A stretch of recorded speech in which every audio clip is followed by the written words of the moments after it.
आज के इस आधुनिक जीवन में उपभोक्तावाद की संस्कृति हमें किस तरह से प्रभावित कर रही है और हम उत्पादों की तरफ समर्पित होते जा रहे हैं।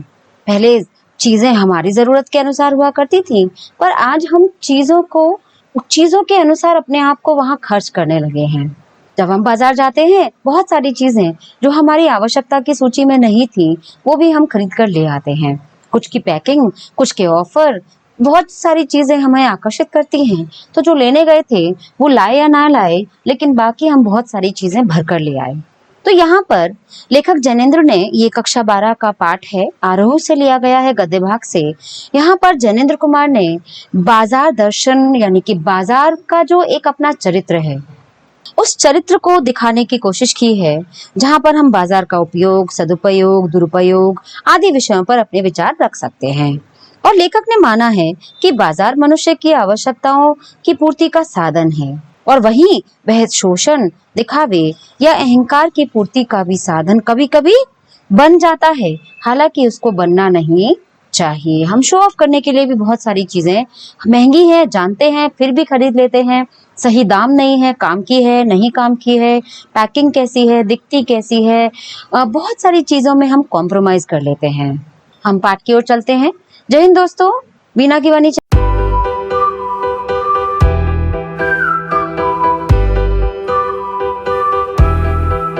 चैनल में मैं डॉक्टर वीणा शर्मा आपका बहुत बहुत स्वागत करती हूँ। और आज हम कक्षा 12 के आरोह के गद्य भाग से जो अगला हमारा चैप्टर है बाजार दर्शन, उसको लेकर आए हैं। हम सारांश के माध्यम से इस पाठ को पढ़ेंगे और अंत में हम कुछ इम्पोर्टेंट क्वेश्चंस को भी चर्चा करेंगे, उन पर भी हम बात करेंगे। अब मैं शुरू करती हूँ। लेखक ने बाजार के महत्व पर प्रकाश डाला है और वो कहते हैं कि बाजार का अपना एक चरित्र है जो लोगों को अपने वश में करता है, और इसी के लिए वो कुछ बातें भी बताते हैं। लेखक के एक मित्र हैं जो बाजार से मामूली सी चीज खरीदने गए, परंतु लौटे तो साथ में बहुत सारे बंडल ले आए। पूछने पर उन्होंने श्रीमती जी पर दोष थोपा। लेखक के अनुसार सभी पुरुष इस मामले में पत्नी की ही ओट में छिप जाते हैं, यानी कि अगर वो कुछ खरीद कर लाए हैं तो पत्नी पर दोष दे दिया कि इसने ये पीछे पड़ी रहती है, इसलिए मैं लेकर आया हूँ। ऐसी फालतू खरीद के पीछे एक अन्य तत्व है मनी बैग, अर्थात पैसे की गर्मी। जिसकी जेब में बहुत ज्यादा पैसा होता है वो अपनी गर्मी उन उत्पादों को खरीदने में और शो ऑफ करने में बिता देता है। पैसा पावर है और उसका प्रदर्शन करने के लिए लोग अपने आसपास सामान, बंगला, कोठी आदि इकट्ठा किए रहते हैं। लेकिन कुछ लोग पैसे को पावर मानकर उसे जोड़ने में ही लगे रहते हैं। कुछ तो खर्च करते हैं और औरों पर शान जमा सके, और कुछ लोग इकट्ठा करके ही उसको जोड़ते रहते हैं। वे पैसे को जुड़ा हुआ देखकर फले फूले रहते हैं और खुश रहते हैं, हमारे पास इतना धन है, चाहे धन का कोई उपयोग ना हो। ये तो वही हुआ कि छाते को धूप और बारिश दोनों से बचाओ तो ज्यादा चलता है। धन है, जब खर्च ही नहीं करोगे तो उसका मोल क्या, और फिर तो वो बढ़ता ही रहेगा, फिर तो आप उसे बचा कर ही रख पाओगे। जो मेरा मित्र था उसने बताया कि खरीद के सामान के कारण उसका सारा मनी बैग खाली हो गया, उसकी भरी जेब खाली हो गई। पालतू खरीद का एक और अन्य उदाहरण भी देखा जा सकता है। उसका एक कारण है बाजार का आकर्षण। बाजार अपनी ओर लुभाता है। मित्र बोले, बाजार तो शैतान का जाल है और वे ऐसी सजा है, ऐसा बेहया होता है, और उसमें जो ना फंसे वो फंस जाए। बाजार वास्तव में अपने रूप जाल और खरीदारी को मोहित करता रहता है। वे अपने जो उपभोक्ता है उनको लुभाता रहता है और लूटने और लुटने के लिए प्रेरित करता रहता है। बाजार में आमंत्रण होता है, यानी कि बाजार अपनी ओर हमें खींचता है, परंतु आग्रह नहीं करता। कहता नहीं आप खरीदो, लेकिन इतना आकर्षित कर देता है कि आप उसके आग्रह को स्वीकार करना छोड़ ही नहीं पाते, आप उस ओर आकर्षित हो ही जाते हो। और यही कारण है कि उसे पाने की चाह और अपने अभाव दोनों ही खड़े हो जाते हैं। पाना भी चाहते हैं और जेब खाली करने पर अफसोस होता है। यदि कोई अपने को ना जाने तो बाजार उसे पागल बनाकर छोड़ता है, यानी कि अगर किसी को अपनी जेब की हकीकत ना पता हो तो आदमी लुट बैठे। वहीं लेखक के एक और मित्र हैं। एक अन्य मित्र भी हैं जो दोपहर को बाजार गए और शाम को लौटे, परंतु बिल्कुल खाली हाथ। दोनों मित्र देखिए, पहले वाले जो लेने गए थे उसके साथ में बहुत कुछ बटोर के लाए, जेब खाली करके आए, और दूसरे मित्र दोपहर के गए थे, शाम को लौटे और फिर भी वो खाली हाथ। पूछने पर बताया, बाजार में सब कुछ लेने का मन करता है, इसलिए कुछ भी ले ना पाया। बाजार में इतनी सारी चीजें अच्छी लगती हैं कि सब ले लो, पर सब कैसे ले सकता हूँ मैं, इसीलिए मैं कुछ भी नहीं लाया। क्योंकि एक वस्तु को लेने का मतलब था शेष को छोड़ना। एक को स्वीकार कर लो, बाकी सबको छोड़ दो, ये नाइंसाफी है। आपको सारी चीजें पसंद आ रही हैं, सारी लेने का भूता नहीं है, इसलिए मैं सबको, एक को भी नहीं लाया, मैं सबको छोड़ाया, इसलिए कुछ भी ले ना पाया, क्योंकि एक वस्तु को लेने का मतलब शेष को छोड़ना वाली बात सही होती। अगर अपनी चाह का पता ही नहीं होता तो सब और की चाहें घेर लेती हैं। अगर हमें यही नहीं पता हमें लेना क्या है तो सारी चीजें अपनी ओर आकर्षित करती हैं, ये भी ले लो, ये भी ले लो, ये भी ले लो। ऐसे में कोई परिणाम नहीं निकलता, ना ही कोई कार्य हो पाता है। बाजार का जादू रूप का जादू है। जैसे रूपवान स्त्री अपनी ओर आकर्षित करती है, वैसे ही जो बाजार के उत्पाद हैं, जो प्रोडक्ट है, वो अपनी ओर हमें आकर्षित करते रहते हैं। यह तभी असर करता है जब मन खाली हो, और खाली मन होने का सब ओर का निमंत्रण पहुंच जाता है। खाली मन से यहाँ तात्पर्य है कि जब आप कोई किसी चीज को ठान कर ना जाएं कि मुझे ये चीज लेनी है, आप सोच के गए हो जो मिलेगा सो ले आऊंगा, ऐसे में आप ज्यादा शिकार हो जाते हैं। अगर आपको ये पता हो कि मुझे ये चीज लेनी है तो आप सिर्फ उसी चीज को देखोगे और वही लेकर लौट आओगे। पर मन खाली होने का परिणाम ये होता है कि हम जो चीजें लेने भी नहीं गए थे, जो सोचकर भी नहीं गए थे, वो भी हम लेकर चले आते हैं, और फिर ऐसे में मन करता है सारी चीजें ले लें। यह जादू उतरने पर पता चलता है कि अरे ये तो बहुत सारी वस्तुएं आराम पहुंचाने की बजाय आलस से बढ़ाती हैं, और इससे स्वाभिमान और अभिमान भी बढ़ता है। संसार की जकड़ भी बढ़ती जाती है। हम कैसे उत्पादों के अधीन होते जाते हैं, हमारी जीवन शैली कैसे हमें खर्च करती रहती है। जैसे एक उदाहरण ले सकते हैं, फोन हमारी सहूलियत के लिए होता है, लेकिन आज फोन हमें अपनी सहूलियत के हिसाब से, हम सो रहे, जाग रहे, खा रहे, पी रहे, जो भी काम कर रहे हैं, फोन हमारा पीछा नहीं छोड़ रहा। नींद हराम कर सकते हो पर आप फोन को नहीं छोड़ सकते। आंखें खराब हो रही हैं फिर भी आप फोन को नहीं छोड़ सकते। तो आप देखिए, हम फोन को यूज नहीं कर रहे, फोन हमें यूज कर रहा है।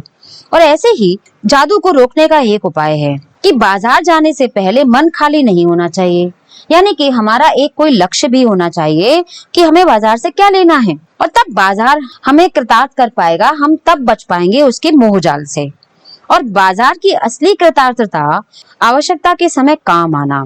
हमें किसी चीज की बहुत जरूरत है और उस बाजार की सार्थकता तभी ज्यादा अधिक सिद्ध होती है जब वो हमारी आवश्यकता की पूर्ति कर पाए, ना कि हमें उन चीजों के खरीदने के लिए भी मजबूर कर दे जिन्हें हम खरीदना नहीं चाहते। बंद मन का अर्थ है शून्य हो जाना। अब देखिए, मन बंद है, बिल्कुल जीरो है, हमें कोई आइडिया नहीं है कि हम क्या लेना चाहते हैं, और शून्य होने का अधिकार सिर्फ परमात्मा का है।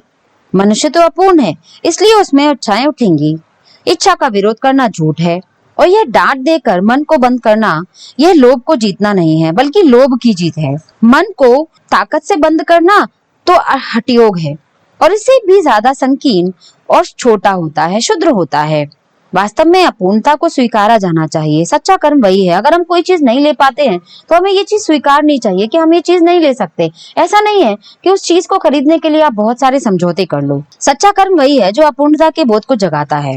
हमें बल से अपनी बात रोक कर उसकी बात सुननी चाहिए। मन को रोकना चाहिए, हमें उसकी बात सुननी चाहिए कि वो क्या कहता है, क्योंकि वह उद्देश्यपूर्ण है। हाँ, जहाँ मनमाने की छूट यदि मन को मिल जाए तो फिर तो वो क्या कर बैठेगा, इसका अंदाजा आपको हो सकता है कि मन जब भटकता है, चीजों के पीछे भागता है, तो आप वो चीजें भी ले आते हैं जो आप लाना नहीं चाहते। लेखक के पड़ोस में एक भगत जी रहते हैं और वो चूरन बेचते हैं। उनका नियम है कि वे प्रतिदिन 6 आने से अधिक नहीं कमाते, इसलिए अब चूरन थोक व्यापारी को ऑर्डर पर नहीं देते। निश्चित समय पर अपनी पेटी उठाकर चूरन बेचने निकलते हैं और हाथों हाथ चूरन बिक जाता है। कुछ लोग तो भगत जी के प्रति सद्भावना प्रकट करने के लिए ही सिर्फ चूरन खरीद लेते हैं। ज्यों ही 6 आने की कमाई पूरी होती है और वे शेष चूरन बालकों को मुफ्त में बांट देते हैं। वे सदा स्वस्थ बने रहते हैं। लेखक का विश्वास है कि ऐसे भगत जी पर बाजार का जादू नहीं चल सकता। ऐसे भी लोग हैं जो माया की चपेट में नहीं आते, जो मोह की चपेट में नहीं आते, जो आकर्षण की चपेट में नहीं आते। ऐसे भगत जी जैसे लोगों पर बाजार का जादू नहीं चलता। भगत शायद निरक्षर है, अनपढ़ है, बड़ी बड़ी बातें नहीं जानता, परंतु बाजार का जादू उसके सामने विवश हो जाता है। अब आप सोचिए, शायद भगत जी बहुत होशियार नहीं हो, लेकिन बाजार उनको छलने में माहिर नहीं है, वो उसके आगे अपने आप को विवश पा जाता है।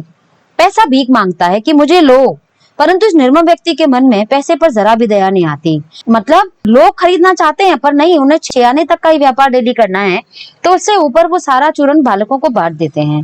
देखिए, कोई लोभ, मोह, आकर्षण, कोई भी चीज ऐसी नहीं है जो भगत जी को उनके चरित्र से भटका दे। आप देखिए, पैसे में एक बड़ी भयंकर शक्ति होती है।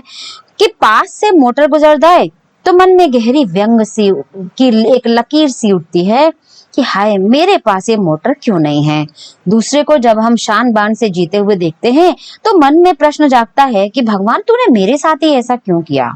ऐसे माँ बाप के यहाँ मुझे जन्म देता जिनके पास मोटर गाड़ी सब होता। और ऐसे में आप अपने जिन लोगों के साथ जन्म लेते हैं रहते हैं उनको भी कृतज्ञ महसूस करने लग जाते हैं, उन्हें कृतज्ञ बना डालते हैं। परंतु उस चूरन वाले फक्कड़ बाबा के सामने, भगत जी के सामने ये व्यंग शक्ति भी पानी पानी हो जाती है। उसे कोई फर्क ही नहीं पड़ता कौन कितना कैसे पानी में कैसे रहता है, क्या सुख सुविधाएं, क्या ऐशो आराम। उसका एक नियम है, उसे 6 आने से ऊपर जाना ही नहीं है। तो ऐसे लोगों को ये संसारिकता कभी अपना शिकार बना ही नहीं पाती। वह कौन सा बल है जो पैसे के व्यंग के आगे अजय बना रहता है, यानी कि पैसे को हरा देती है, पैसे से हारती नहीं है। उसके नाम चाहे कुछ भी दे दो आप, परंतु सत्य तो ये है कि जहाँ तृष्णा है, तृष्णा सांसारिक मोह माया के प्रति आपका आकर्षण है, वहां यह बल तो नहीं हो सकता। अगर आप सांसारिकता आपकी कमजोरी है, लोभ मोह ईर्ष्या लोभ लालच अगर ये आपके मन में बसे हैं तो आप में ये शक्ति कदापि नहीं आ सकती। और संचय की तृष्णा और वैभव की चाह के पीछे मनुष्य की निर्बलता दिखाई देती है। अब देखिए, आप पैसा इकट्ठा भी करना चाहते हो और आप उसे वैभव के साथ जीना भी चाहते हो। दोनों चीजें बड़ी विरोधाभास को प्रकट करती हैं। अगर पैसा इकट्ठा करेंगे तो खर्च करने के लिए वैभव कहाँ से लाएंगे, या वैभव पाने के लिए खर्च कैसे करेंगे। और जब आप खर्च करते हो तो आप अपनी संपदा को एकत्र नहीं कर सकते। तो इसमें मनुष्य कमजोर दिखाई देता है और यही मनुष्य पर धन की ओर, चेतन पर जड़ की विजय का प्रमाण दिखाई देता है। एक दिन भगत जी और लेखक की राम राम हुई। लेखक ने देखा भगत जी सबके साथ हंस बोल रहे हैं। वे बाजार में खुली आंख आते जाते हैं, बाजार का सब माल भी देखते हैं। उनके मन में सारे सामान के प्रति आशीर्वाद का भाव है, विद्रोह का नहीं, क्योंकि उनका मन भरा हुआ है। उनके मन में किसी चीज को पाने की लालसा नहीं है, वो किसी चीज को तृष्णा की दृष्टि से नहीं देखते। वे खुली आंख, तुष्ट मन, उनका मन बिल्कुल संतुष्ट है। वो किसी भी चीज से अपने आप को अभावग्रस्त नहीं मानते और मग्न होकर सारे फैंसी स्टोर छोड़कर पंसारी की दुकान पर जीरा, काला नमक आदि जरूरत की चीजें खरीदते हैं और चुपचाप चले जाते हैं। उनके सामने बाजार तभी तक है जब तक जीरा चाहिए। जीरा लेते ही बाजार शून्य हो जाता है, यानी कि भगत जी अपनी आवश्यकता की चीजों को खरीदते हैं तब तक ही बाजार का महत्व उन्हें दिखाई देता है। बाकी सारी चीजें उन्हें अपनी ओर लोभ लालच में घेर नहीं पाती और उसके बाद जरूरत की चीजें लेने के बाद बाजार का उनके लिए कोई महत्व नहीं रह जाता। फिर चांदनी चौक के आकर्षण बुलाते रहे या कहीं चांदनी स्वयं ही बिछी रहे तो बिछी रहे, उनको कोई मतलब नहीं है। लेखक के अनुसार बाजार को वही मनुष्य सार्थक करता है जो कुछ खरीदना चाहता है, जो केवल परचेजिंग पावर के यानी कि खरीदने की शक्ति के बल पर ही बाजार को बहुत कुछ दे जाते हैं। वे ना बाजार से कुछ लाभ उठा सकते हैं, ना बाजार को उनका लाभ दे सकते हैं। ऐसे लोग तो बाजारूपन और कपट बढ़ाते हैं। फिर मनुष्यों में परस्पर भाईचारा नष्ट हो जाता है। केवल खरीदने वाले बेचने वाले ही बने रह जाते हैं, मानो एक दूसरे को ठगने की ताक में हो।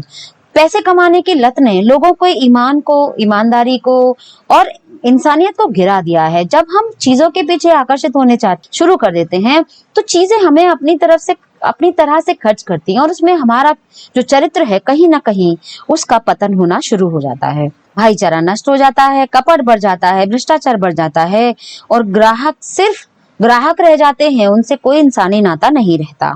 मानो दुकानदार एक दूसरे को ठगने की ताक में ही बैठे हों। ऐसे बाजारों से बढ़ता है शोषण, ऐसे बाजारों से भ्रष्टाचार बढ़ता है और कपटी सफल होता है और निष्कपट बेचारा सीधा ग्राहक मारा जाता है। और ऐसा बाजार मानवता के लिए विडंबना है, एक बड़ी मुश्किल है।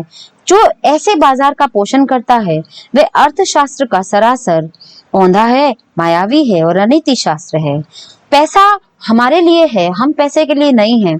जिस दिन हमें ये चीज समझ आ जाएगी, हम उस दिन सांसारिकता से अपने आप को उतना ही जोड़ कर रखेंगे जितना कि हमारी आवश्यकता है। जैसे ही हम सिर्फ दिखावे के लिए, सुख पाने के लिए, दूसरों पर प्रभाव जमाने के लिए हम बाजार की चीजों का, उत्पादों का प्रयोग ना करें। हमें जितनी आवश्यकता है हम उन चीजों को खरीदें, बाकी चीजों के प्रभाव में अपने व्यक्तित्व को ना लाकर अपने सदचरित्रों को बचाए रखें। यही इस पाठ का मूल उद्देश्य दिखाई देता है। प्रश्न है कुछ, बाजार का जादू चढ़ने और उतरने पर मनुष्य में क्या क्या असर दिखाई देता है। जैसे ही बाजार का जादू चढ़ता है, मनुष्य को आकर्षक वस्तुएं बहुत अपनी ओर खींचने लग जाती हैं और वो उनके वशीभूत हो जाता है और लालच में आकर उन गैर जरूरी चीजों को भी खरीद लेता है जिनकी उसे आवश्यकता नहीं थी। लेकिन जैसे ही खरीदता है, अब वो चीजें उसकी हो गई, तो जब चीज अपने पास आ जाती है तो उसका उतना आकर्षण नहीं रहता जितने कि दूसरे के पास दिखाई देती है। और वे वस्तुएं तब हमारे उस फैंटेसी से हमको हकीकत की जमीन पर लाकर खड़ा कर देती हैं। तब हमें लगता है अरे ये चीजें हमारी आवश्यकता की नहीं थी और हम इनको बेकार खरीद कर लाए। ये तो हमें आराम देने की बजाय हमारे शरीर को और ज्यादा आलसी बना देंगे, हमारे व्यक्तित्व में बहुत ज्यादा दखल देंगे। बाजार में भगत जी के व्यक्तित्व का कौन सा सशक्त पहलू उभर कर आता है? क्या आपकी नजर में उनका आचरण समाज में शांति स्थापित करने में मददगार हो सकता है? भगत जी बाजार में जब जाते हैं तो आंख खोलकर चलते हैं। उनको कोई भी उत्पाद अपनी ओर आकर्षित नहीं कर पाता। वो चीजों को देखकर भौचक्के नहीं रहते, चकाचौंध नहीं होते, उनकी आंखें फटी की फटी नहीं रहती, बल्कि वो जिस व्यवहार के लिए, जिस सामान को खरीदने के लिए जा रहे हैं, सिर्फ उसी पर उनका ध्यान केंद्रित रहता है। वे खोए खोए से खड़े नहीं रहते, वे असमंजस की स्थिति में नहीं रहते और बहुत बढ़िया बढ़िया अनेक प्रकार के मालों और सामानों के प्रति उन्हें कोई रुचि दिखाई नहीं देती। वे खुली आंख और संतुष्ट मन से मग्न भाव से बाजार में चले जाते हैं और मार्ग में पड़ने वाली फैंसी स्टोरों पर भी वो रुकते नहीं हैं। जो उन्हें खरीदना है, जीरा, काला नमक अपने चूरन को बनाने के लिए, वो चीजें पंसारी से खरीदते हैं और वो सीधे लेकर वापस आ जाते हैं। इससे उनके व्यक्तित्व का वो पहलू दिखाई देता है जहां वो उनकी इच्छाएं सांसारिकता के प्रति नहीं भागती। वो चीजों के प्रति अपने आप को सरेंडर नहीं करते। चीजें उनके लिए हैं, वो चीजों के लिए नहीं है। जो वो यहाँ पर उनका बड़ा ही प्रखर और बिल्कुल बैलेंस्ड जो एक व्यक्ति हो सकता है, बिल्कुल संतुलित, ऐसा चरित्र दिखाई देता है। बाजारूपन से क्या तात्पर्य है? किस प्रकार के व्यक्ति बाजार को सार्थकता प्रदान करते हैं अथवा बाजार की सार्थकता किस में है? ये बहुत इंपॉर्टेंट क्वेश्चन है।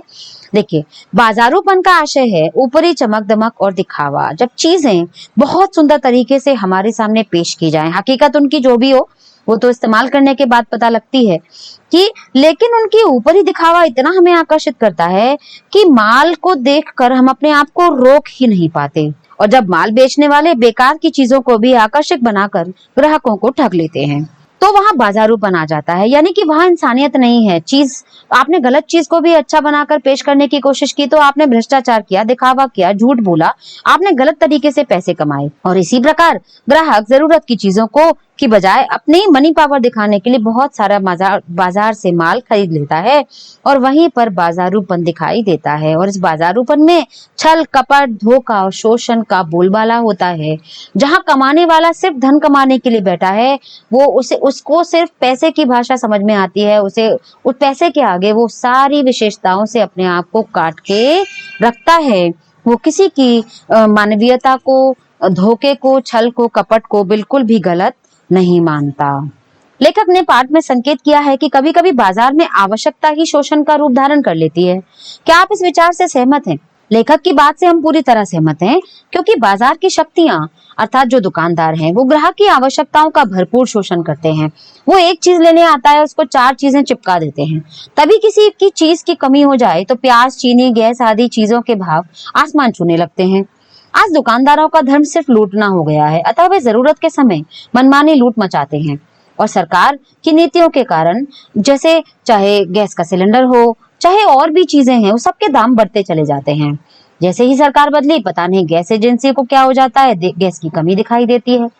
गैस एजेंसियों के मालिक ग्राहकों को दुगने तिगने भावों पर गैस बेचने के लिए मजबूर करते हैं। देखिए, यहाँ पर किसी चीज की जैसे ही लगा कि कमी होने वाली है, तो जो बीच के लोग होते हैं वो चीजों को इकट्ठा करना शुरू कर देते हैं। वो इंतजार करते हैं कि जैसे ही चीज की कमी दिखाई देगी, वो दाम बढ़ाकर वो अपनी चीज को बहुत अच्छे से अधिक दामों पर बेच पाएंगे।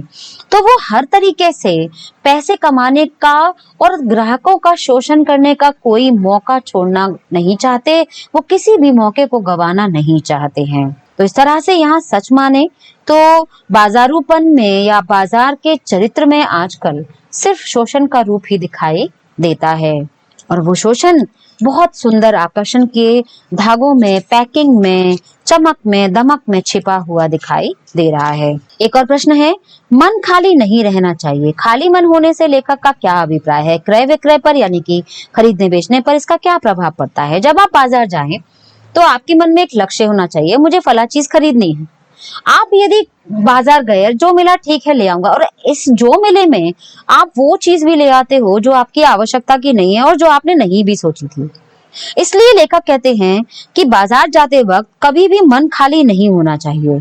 आपके मन में कोई ना कोई निश्चित वस्तु को खरीदने का लक्ष्य जरूर होना चाहिए, और बाजार जाना एक उद्देश्य से पूर्ण होना चाहिए, निरुद्देश्य नहीं होना चाहिए।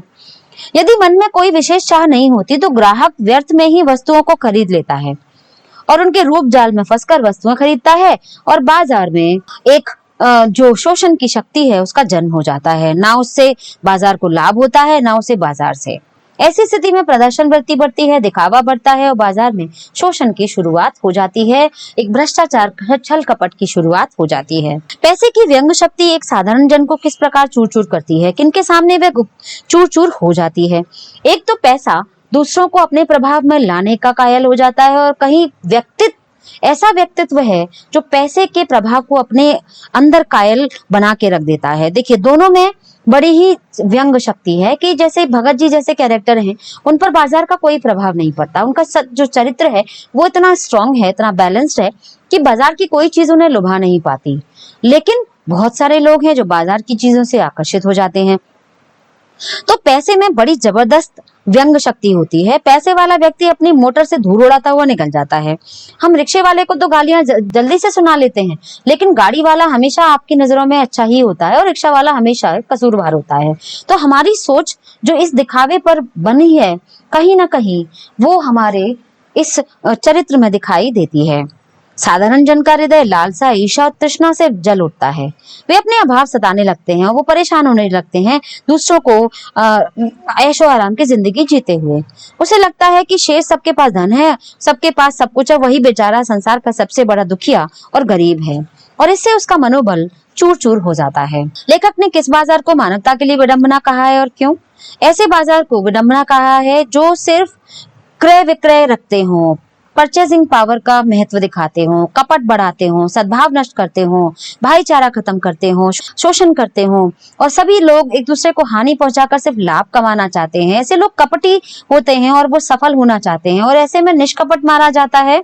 और जो ईमानदारी से अपनी रोजी रोटी कमाता है, ऐसे में वो इन कपटियों के जाल में फंस जाता है और पूरी मानवता पर ऐसा अभिशाप नजर आता है। और ऐसे मानवों के लिए सबसे ज्यादा अधिक हानि दिखाई देती है जो औरों को लूटते हैं, जो आवश्यकता पर काम नहीं आते और वह कभी किसी का हित नहीं साध पाते। कैपिटलिस्टिक अर्थशास्त्र को लेखक ने किन आधारों पर मायावी और अनीतिपूर्ण कहा है? देखिए, बाजार का अपना एक दर्शन होता है, आवश्यकताओं की पूर्ति करना। यदि लक्ष्य को छोड़कर व्यापारी धन कमाने के उद्देश्य से बाजार में लग जाए, और बाजार का तो असली उद्देश्य तो नष्ट हो जाता है, और बाजार के नाम पर सिर्फ भटकाव आता है। ग्राहकों को लुभाना, ठगने की स्थिति दिखाई देती है। ज्यादा दाम देकर बेकार चीजों को बेचने का लक्ष्य दिखाई देता है, और पैसे कमाना ही सिर्फ एक लक्ष्य दिखाई देता है। बाजार का असली लक्ष्य कभी पूरा हो ही नहीं पाता। और पूंजीवादी अर्थशास्त्र के कारण ही बाजारों में फैंसी चीजों का प्रचलन बढ़ता है। लोग बिना आवश्यकता के ही बहुत सारी चीजों को खरीदते हैं जो उन्हें बाहर से आकर्षित करती हैं। इसीलिए लेखक उसे मायावी भी कहते हैं। पैसे कमाने का लक्ष्य साधने से व्यापार में कपट बढ़ता है, ग्राहकों की हानि होती है, और लाभ कमाना जो चाहते हैं वो शोषण की शुरुआत कर बैठते हैं जो अनीतिपूर्ण है। और पूंजीवादी बाजार से मानवीय प्रेम, भाईचारा, सौहार्द सब कुछ समाप्त हो जाता है। केवल लोग ग्राहक और विक्रेता बनकर रह जाते हैं, उनमें अपना कोई मानवीय संबंध नहीं होता। लेखक ने बाजार को जादू क्यों कहा है? जैसे जादुई चीजें अपनी ओर आकर्षित करती हैं, वैसे ही बाजार के प्रोडक्ट, उनकी पैकिंग, उनकी सुंदरता हमें बाहर से इतना ज्यादा लुभा देती है कि हम उनके रूप जाल में फंसकर अपनी जेब खाली कर बैठते हैं।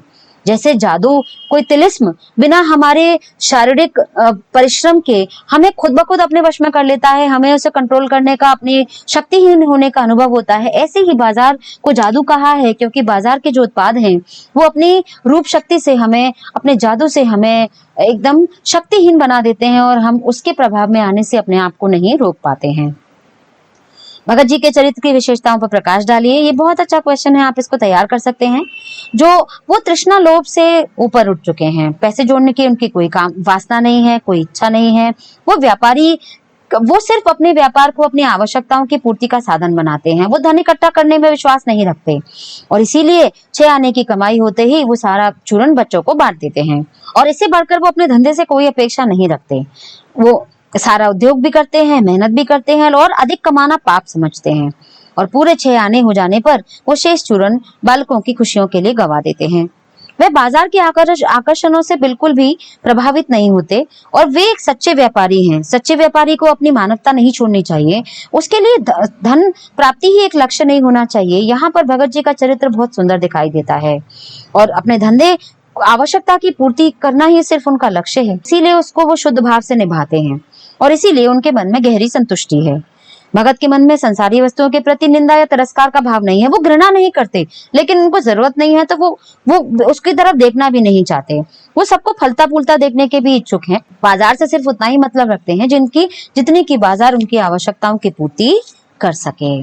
यहाँ पर आपने सार और प्रश्नोत्तर देखे। थोड़ा सा हटके चैप्टर है, थोड़ा सा कठिन आपको लगेगा, लेकिन इतना भी नहीं है। अगर आप प्रेजेंट लाइफ से इसको जोड़ देंगे तो उतना कठिन नहीं होगा। उम्मीद है आपको पाठ पसंद आया होगा। अगर आपको जरा भी अच्छा लगा हो तो प्लीज मेरे चैनल को लाइक, शेयर और सब्सक्राइब करें। Thank you so much. जय हिंद, जय भारत। बहुत बहुत धन्यवाद।